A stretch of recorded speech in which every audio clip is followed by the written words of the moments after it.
Le projet NSO est le projet de fin d'études de Julie Vasse, qui était en master innovation responsable au sein de l'école de design de Nantes. Le projet NSO est un dispositif qui permet de créer, de favoriser et de renforcer le lien entre l'enfant prématuré et ses parents. L'enfant prématuré est souvent dans une situation où il est à distance en fait, des parents, dans un moment où normalement il devrait être très très proche, peau à peau, dans la même chambre. L'enfant prématuré est dans une couveuse, dans un espace de surveillance médicale, entouré par un dispositif médical qui est excessivement lourd. Dans ce contexte de survie de l'enfant, ce lien en fait est mis à mal. Donc Julie Vasse, pour son projet NSO, a souhaité travailler cette distance, essayer de minimiser ou de transformer cette distance en incluant l'ensemble des acteurs en fait, de l'hôpital. Il y a ce qui correspond aux parents, qui va être un récepteur effectivement d'un certain nombre de signaux médicaux, comme le rythme cardiaque, transposé dans un élément sensible autour d'un bracelet que la personne garde. Donc elle a un lien effectivement à son enfant et une immédiateté de message.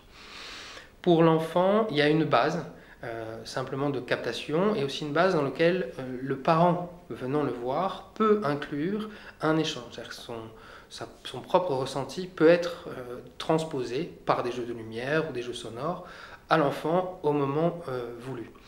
Et le dernier élément, c'est qu'un élément pour le parent et le corps médical, où en fait le parent va avoir une visibilité des attentions qui sont portées à l'enfant. Julie a utilisé une méthodologie itérative, c'est-à-dire que c'est une méthodologie qui prend en compte l'usager, qui fait une hypothèse, la propose, la réévalue, fait de nouveau une recherche, et voilà, c'est un cycle continu.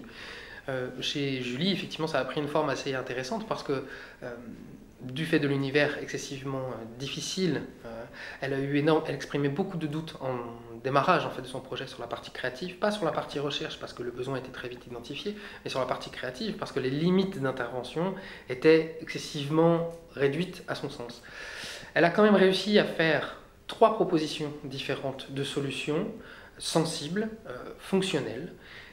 Et ce qui est assez extraordinaire, c'est que la réponse finale intègre l'ensemble des propositions qu'elle a faites. Elle a su créer un réseau de professionnels et de parents. Ces gens ont été très intéressés par son projet parce qu'il repose en fait des questions sur les protocoles et la vision des acteurs. Ça va dans une mouvance aujourd'hui où effectivement le corps médical sait qu'il doit changer son habitude de considérer le patient comme un patient, mais plutôt comme un acteur. Donc là, voilà, elle était dans une temporalité de projet très intéressante parce qu'il y avait en face d'elle, dans le corps médical, du répondant, des attentes et autres.